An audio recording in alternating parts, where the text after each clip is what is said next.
कितने हिस्सों में जीवन यह जीना पड़ता है, कितनों हिस्सों में यह जीवन जीना पड़ता है। सामाजिक किरदार रूप संग रहना पड़ता है। यह वसुधा सृष्टि संवाहक, कहीं दुर्गा संहारी, और सृष्टि चक्र का चक्र सदा महिला से चलता है। मित्रों नमस्कार, विरासत कला मंच टीकमगढ़ आपका स्वागत करती है। यह सृष्टि संचालन में जो मातृ शक्ति का योगदान है वह किसी भी शक्ति का संभव नहीं है। रामचरितमानस जो हम कह सकते हैं कि लोक जीवन की एक आधार मानस की यह महाग्रंथ के रूप में जानी जाती है, जहाँ लोक संविधान है। लोक संविधान ये मानस के द्वारा ही ये लोक संविधान निर्मित है, जहाँ हमें अपने जीवन को जीने की कला प्राप्त होती है। सामाजिक संबंधों के निर्वाह का रूप हमें प्राप्त होता है। रामचरितमानस में भाई भाई का प्रेम कैसा होना चाहिए, माता और पिता का और अपने अन्य सगे संबंधियों का और समाज का कैसा सौंदर्य स्वरूप होना चाहिए, कैसा प्रगाढ़ संबंध होना चाहिए, रामचरितमानस हमको देती है। आज हमारे बीच बुंदेलखंड के जाने माने परम आदरणीय आचार्य राम सहाय लटोरिया जी, जो मानस के बहुत बड़े प्रवक्ता हैं, हमारे साथ हैं। आज हम आपको उनसे मुखातिब कराते हुए मानस के बहुत अच्छे प्रसंग को लेकर के हम उपस्थित हैं। आदरणीय आचार्य जी, जय श्री राम। जय श्री राम। आचार्य जी, मैं आपसे ये जानना चाहता हूँ कि रामचरितमानस में केकई का प्रसंग बहुत ही कहना चाहिए निंदनीय रूप में समाज में देखा जाता है, तो क्या ये निंदनीय है या आपकी दृष्टि से वंदनीय है? कृपया हमारे श्रोताओं को बताएं। जिस समय दशरथ जी ने ये घोषणा करी कि कल राम को राज्याभिषेक किया जाएगा, उस समय पूरे अयोध्या में प्रसन्नता का माहौल आ गया जी। और इस बात का मालूम चला देवताओं को जी। तो देवताओं में चिंता व्याप्त हुई कि यदि राम जी राज्याभिषिक्त हुए तो फिर ये उन्होंने जो हमें वचन दिया था, राक्षसों को मारने के लिए जो वचन दिए थे, वो राक्षस कैसे मारे जाएंगे। उन्होंने ब्रह्मा जी की शक्ति सरस्वती जी को आवाहन किया और उनसे निवेदन किया कि हे माँ, आप हम लोगों की सुरक्षा के लिए आप इतना करिए कि अयोध्या जाके और किसी की बुद्धि पलट दिए कि राम को राज्याभिषेक न हो के वो वन को चले जाएं। जी। तो सरस्वती जी आई जी। अयोध्या में, उन्होंने सबको देखा लेकिन कोई ना मिला, केवल मंथरा मिली, उसकी बुद्धि को अपने अनुरूप पलट के मोहित करके और वापस चली गई। इधर ब्रह्मा जी को भी ये इस बात का मालूम चल गया कि कल राम को राज्याभिषेक होने वाला है। उन्होंने नारद जी को बुलाया, नारद तुम आज राम के पास अयोध्या जाओ जी।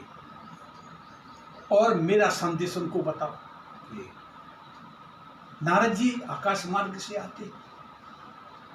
उसी समय प्रभु श्री राम और सीता जी सोने के सिंहासन पर अपने महल में विराजमान थे जी। एकदा सुखमासीनम राम स्वांतापुराजरे सर्वाभरण संपन्नम रत्न सिंहासन स्थितम। प्रभु सीता जी के पास साथ में सोने के सिंहासन पर विराजमान थे। तम दृष्ट्वा, उन्होंने देखा कि नारद जी आकाश मार्ग से आ रहे हैं। तम दृष्ट्वा सहसो उत्थाय राम प्रीत्या कृतांजलम नमामि शिरसा भूमि सीताया सहराभवा। भगवान श्री राम ने हाथ जोड़े और अपना मस्तक पृथ्वी पर, सीता जी ने भी पृथ्वी पर। नारद जी आते हैं तो प्रभु नारद जी से कहते हैं कि हे नारद, अवाप्तम में पूर्व जन्म कृत पुण्य महोदया। हे नारद जी, जब हम संसारियों के पूर्व जन्म के पुण्य उदय होते हैं तो संसार नहीं सत्संग समागमा, तो हम संसारियों को सत्संग और संतों के दर्शन होते हैं। नारद जी कहते, वाह प्रभु वाह, आप अपने आप को संसारी ठीक कह रहे हैं। क्यों कि संसार नहीं प्रोक्ता सत्यमित्ता, प्रभु सही कहते हैं, क्योंकि जगत भूतादि माता साया ग्रहणी तवा, क्योंकि संसार को पैदा करने वाली जो है वो आपकी भार्या हैं। सीता जी ने संसार की सृष्टि की, आदि शक्ति जही जग उपजाए। सुन, राम जी ने कहा है मनु से कि महाराज आदि शक्ति जही जग उपजाया सो अब तरह, तो ये माया भी हमारे साथ में प्रकट होगी। तो नारद जी कहते हैं प्रभु कि जो संसार ने पैदा किया है वो माँ है सीता जी, और आप उनके पति हैं, इसलिए आप भी संसारी हैं। आप अपने आप को संसारी ठीक कह रहे हो। प्रभु इस संसार में जितने भी स्त्रीवाचक हैं, लोके स्त्रीवाचकम यावत सर्वम जानकी शोभा और पुण्णाम वाचकम यावत सर्वम तुम्हि राधवा। हे प्रभु, इस सृष्टि में जो स्त्रीवाचक हैं वे सब सीता जी हैं, और जो पुरुषवाचक हैं वो सब आप राम हैं। अब आप प्रभु, हमें हमारे पिता ब्रह्मा जी ने आपके पास संदेश लेके भेजा है, इसलिए संदेश का श्रवण करें। उन्होंने कहा कि रावण सुबधार था जातो दशरथ अजमजा। हे दशरथ नंदन, तुमने हमें रावण वध के लिए वचन दिया है। क्या वचन दिया था? गोस्वामी जी कहते हैं कि जिन डर पहो मुनि सिद्ध सुरेशा, तुम्हें लाग धरि हो नर वेशा, अनशन सहित मनुज अवतारा, लियो दिन कर वंश उदारा। कश्यप अदिति महातप कीना, तिन कहूँ मैं पूरब वर दीना। ते दशरथ कौशल्या रूपा, अवधपुरी प्रगटे नर भूपा। तिनके घर अब तरी हो जाई, रघुकुल तिलक सुचारम भाई। निर्भय हो देव समुदाय, ये वचन दिया था। अब आज ब्रह्मा जी कहते हैं कि रावण सुबधार था जातो दशरथ आजमया। हे दशरथ नंदन, आपने रावण वध के लिए अपना जन्म लिया है, और इदानी राज रक्षार्थ त्वाम पिता राज्य सखी, और यहाँ तुम्हारे पिता राज्य की रक्षा के लिए तुम्हें राज्य अभिषिक्त करने वाले हैं। यदि राज्याभिषंक्तो राम रावणम न हनससि, प्रतिज्ञा ते कृते राम भूभार हरनाहि। हे राम, यदि आपने रावण का वध नहीं किया तो राक्षसों का नाश नहीं होगा, तो इसमें तो प्रतिज्ञा का कोई फल नहीं होगा। ते सततम सत्यम करो राजेंद्र, हे राजेंद्र, हे राम, उसको सत्य कीजिए, क्योंकि सत्यनिष्ठ स्वयं आप सत्यनिष्ठ हैं। जो कहते हैं वो करते हैं। आपने हमें वचन दिया है, आप उसको मानिए। राम जी कहते हैं, हे नारद जी, अब आप ब्रह्मा जी को बता दीजिए कि प्रतिज्ञातम चयत पूर्वम करस्य तन संशय। हमने जो प्रतिज्ञा पहले प्रतिज्ञा की है उसमें कोई संशय नहीं है, किंतु कालानुरोधे न तत्प्रारब्ध संशयात हरस्य ये सर्वभूभार क्रमेण सार मंडलम। दिन दिन के समय क्षीण होते जाएंगे, काल गति से हिसाब से हम उनको मारते चले जाएंगे। और जहाँ तक रावण वध का प्रश्न है, अब आप थोड़ा इसमें ध्यान आकर्षित करेंगे कि रावण सुबधार्थाय स्वगंतो दंड काननम। रावण वध के लिए आप ब्रह्मा जी को बता देना कि रावण वध के लिए हम प्रहता दंडक बन को चले जाएंगे। रावण सुबधार्थाय स्वगंतो दंड काननम। चतुर्दश समासत्र 14 वर्ष के लिए चतुर्दश समासत्व हर्षत्व मुनि बेशधर। हम मुनि का बेश धर के प्रातः काल कल दंडक बन को चले जाएंगे, और सीता मिसेण तम दुष्टम सकलम नसाभ्यामी। और सीता हरण के बहाने हम उस दुष्ट का संपूर्ण कुल नाश कर देंगे। ऐसे वचन सुन के नारद जी प्रसन्न चित्त अपने ब्रह्मलोक को चले जाते हैं। अब यहाँ दशरथ जी ने, महाराज ने गुरु जी को निवेदन किया था कि गुरुदेव आज आप राम को निर्देशित कर दें कि आज संयम नियम का पालन करें, भूमसेन करें, प्रातः सीता जी के साथ में दरबार में पधारें, कल उनको राज्याभिषेक करें। तो गुरुजी, नारद जी तो विदा हो गए। गुरुजी राम जी के पास पहुंचते हैं तो राम जी उस समय क्या करते हैं कि रत्ना समय समावेश पादौ प्रक्षाल्य भक्तिता तदया सरसा धृत्वा सीता या सह राघवा। भगवान श्री राम ने सोने के सिंहासन पर गुरुजी को बिठाला और उनके चरण प्रक्षालित किए और सीता जी ने, राम जी ने उन चरणों को अपने मस्तक पर धारण किया। राम जी क्या कहते हैं गुरुदेव से कि धन्योद स्मेद बबीदा पादम धारणात् रामेण मुक्त। हे गुरुदेव, आपके इन चरणोदक को धारण करने के बाद में ये राम मुक्त हो गया है। गुरु जी कहते हैं वशिष्ठ जी कि राम, तुम हमारे चरणोदक को धारण करने के बाद मुक्त हो गए। अरे राम तत्पाल ललन सललम धत्वा धन्योज दुर्जापति ब्रह्मापि मत पिता तेहि पार्थ थी तो सुबह। अरे राम, तुम्हारे चरणोदक को धारण करने के बाद तो शंकर भगवान मुक्त हो गए हैं और ब्रह्मा मेरे पिता आपके चरणोदक को धारण करने के बाद मुक्त हो गए हैं।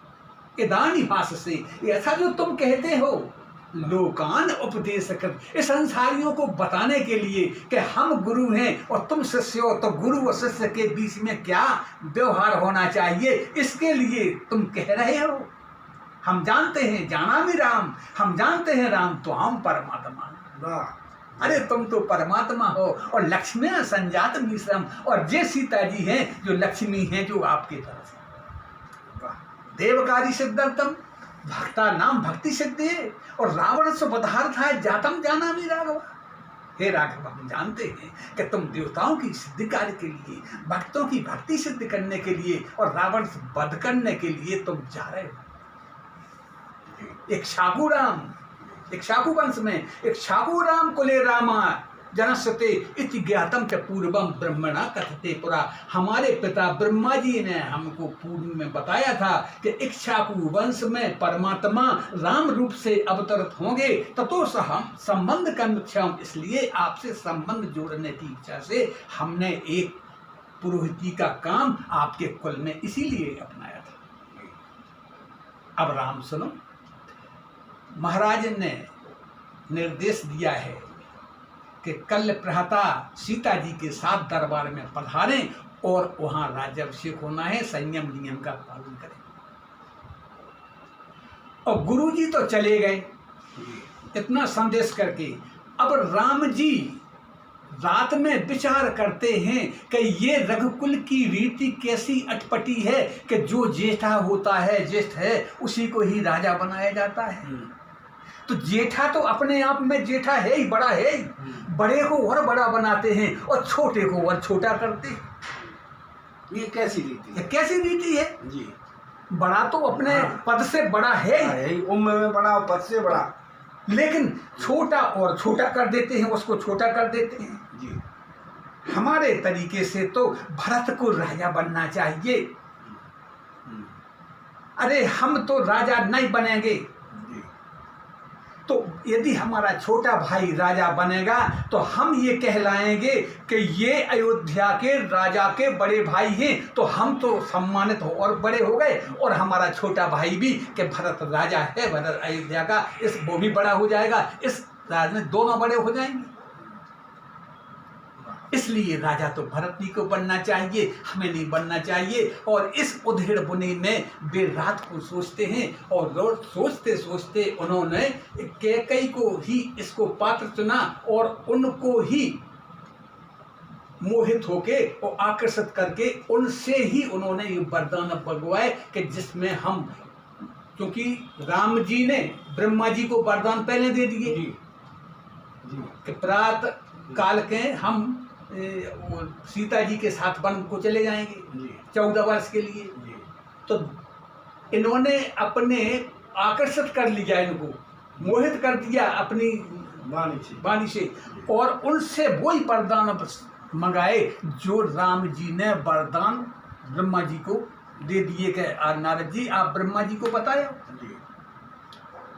तब कैकेयी उस समय मोहित होती है और वो राम जी के अनुरूप ही महाराज से वरदान मांगती है।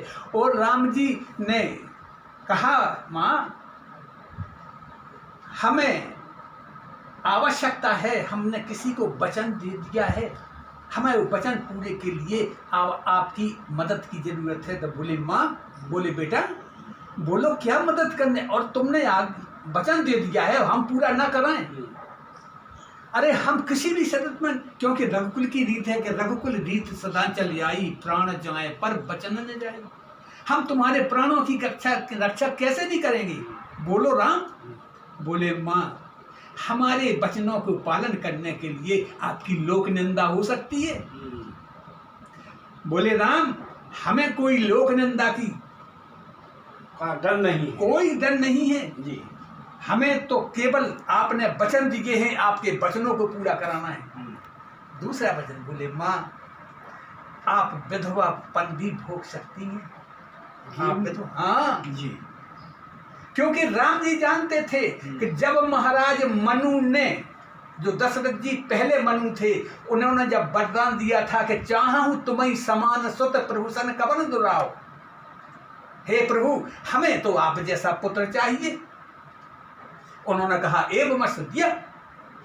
तब इसके बाद में उन्होंने कहा प्रभु एक वरदान और चाहिए कि मणि बिन फन जले जिम जल बिन मीना, और तीन तुम में हमारा जमीन जो हमारा जीवन है जैसे मणिहारे सर्प का जीवन मणि है और मछली का जीवन पानी है, इसी प्रकार से हे प्रभु हमारा जीवन भी रहे कि जब तक आप हमारे पास रहें उस समय तक तो हमारे प्राण रहें, और जब हमसे आप अलग हो जाएं तो हमारे प्राण इस शरीर में नहीं रहना चाहिए। तो इन्होंने ये कहो मत दिया। तो दशरथ जी जानते थे कि राम जी यदि हमसे चले गए, जब कैकेयी ने मांगा कि हमें प्रभु एक बार तो ये मांगा उन्होंने कि देव भरत ही टीका, भरत जी की राजगद्दी को, और दूसरा वर मांगा कर जूरी प्रभनव नाथ मनोरथ हूँ कि तापस बेस विशेष उदासी और 14 वर्ष राम वनवासी।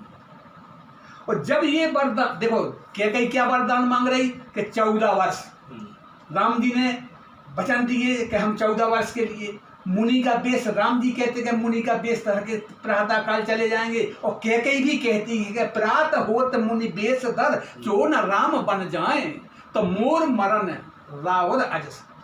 राजन आपकी बदनामी होगी। राजन ने बहुत समझाया कैकेयी तुम विधवा हो जाओगी, इसलिए उन्होंने सोचा कि अब कोई भी हो राम के प्राण बचाना है, इसलिए कैकेयी ने राजा की बात, महाराज की बात नहीं मानी और उन्होंने वही वरदान मांगे जो प्रभु ने कैकेयी को मोहित करके मंगाए थे। इसलिए कैकेयी ने अपने मन से कोई वरदान नहीं मांगा, कैकेयी ने जो राम जी ने वरदान मंगाए वही वरदान कैकेयी जी ने महाराज दशरथ जी से मांगे हैं। ये संसार में लोक रीति के हिसाब से तो आज संसार में किसी ने इनको कैकेयी को माफ नहीं किया है जी। लेकिन वेद रीति से कैकेयी में कोई दोष नहीं है, उदात्त है, कोई दोष उनका नहीं। चरित्र उदात्त है। निश्चित तौर से आचार्य जी ने जो कहा है कि कैकेयी सामाजिक दृष्टि से तो उन पर लांछन आज भी प्रासंगिक रूप से मौजूद हैं, किंतु दैविक रूप से और देवीय वरदान की दृष्टि से और जो प्रारब्ध था उस समय देवी देवताओं के माध्यम से जो उनका प्रारब्ध था, उस प्रारब्ध की दृष्टि से कैकेयी कहीं भी निंदनीय और दोषी नहीं है। आचार्य जी मैं अंत में आपसे ये और पूछना चाहता हूँ कि कैकेयी और भरत का जो मन मुटाव हुआ, क्या वो कहीं एक ऐसी स्टेज आई कि जहाँ पर दोनों का मिलन होगा, आत्मीयता बड़ी, प्रेम होगा?